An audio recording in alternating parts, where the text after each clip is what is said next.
Hi, my name is Nabila Balqis binti Anwar. So here I'm going to present my IOT project, which is fingerprint sensor door lock.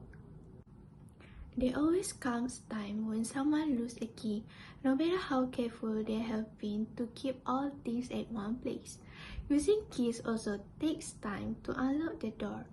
Biometric door locks are the perfect solution for such situation. So, what is the objective of this project? It is to develop IoT-based door lock using fingerprint.